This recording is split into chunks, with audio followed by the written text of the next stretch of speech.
Hello, boys and girls, and everyone who is listening with the children. Welcome back to Wits End. I am Grandpa Ken, and you have found me today once again sitting in front of our new archery range at Wits End. If you listened to last week's video, you may recall that I answered a question that had been asked to me quite a few times about my archery range. People wanted to know, Grandpa Ken, why did you build an archery range in the woods next to your house? The answer I gave last week was simply that every time I'm teaching archery to the children or someone else, I have an opportunity to talk to them about the people who lived on this very land for 15,000 years before white people came from across the ocean from countries like Spain and England and eventually stole the land from the Indians. This was a very, very wrong thing to do. And one of the ways we can put that wrong to right is to not only remember the Indians, but also to learn lessons from them and to live more like them. The people who lived on this land for many, many, many centuries and generations knew how to take care of the land. They knew how to love the animals and the rivers and the water. And they knew that though the land did not belong to them, as I told you last week, they did have the job of taking care of it.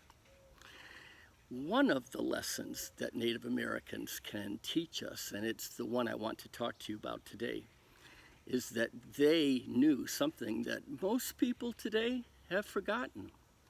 They knew that we are one. Can you say that, boys and girls? We are one. Repeat after me. We are one. We are one with the trees and the air and the water and the birds and the deer. We are one with all of the creation, all of the beautiful creation that God made for all of us. And God gave us a job to take care of this beautiful creation because that's our job. We are one. And our part is to make sure that everything in this world is taken good care of. One of the ways that we do that is by giving thanks for the gifts that have been given to us. Another way that we do that is by knowing that when we take care of the forests can take care of us. When we take care of the rivers and the air, the rivers and the air can take care of us. We are one. We are to take care of all the people. You know, I realize that one of my important jobs, just like one of your important jobs, is to take good care of yourself. But one of the best ways to take care of yourself is to take care of others also, because we are one. I know you can say that with me. We are one. And one of the jobs we've been given by God is to take care of each other. If you were living in an Indian village long ago, or even today in many indigenous tribes and cultures around the world, one of the things that would mean is that as a child, the entire village would be your family.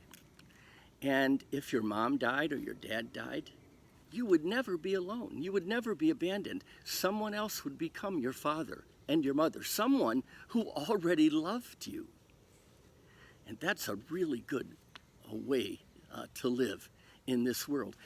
If you were an older person and you were sick, the entire village was responsible for taking care of you. You would never be alone. You would never be abandoned. That's a really good way to live. Boys and girls, this lesson, we are one, is one of the most important lessons we can possibly learn. if we are going to live well now and in the future. We need to be close to family and friends and neighbors and the community within which we live. We need to know and care about each other and the setting in which we live, so that knowing that we are one, we can always find the best way possible to take care of each other. This is an extremely important lesson. It's true all the time, but it is especially true when there are difficulties that we're going to be encountering now and in the future, where we really are going to need to take good care of each other and the land. The Shawnee people, the Delaware people, the Fort Ancient people. Some of them are actually around here, as I told you, and we can learn from them. We can read their books. We can watch their videos on YouTube. There are so many ways we can learn from the people who've lived well on this land and around the world in wonderful, close, loving families that especially knew that they were one, and so are we. Thank you for joining me at Wits End today. I love you guys. Talk to you soon. Bye-bye.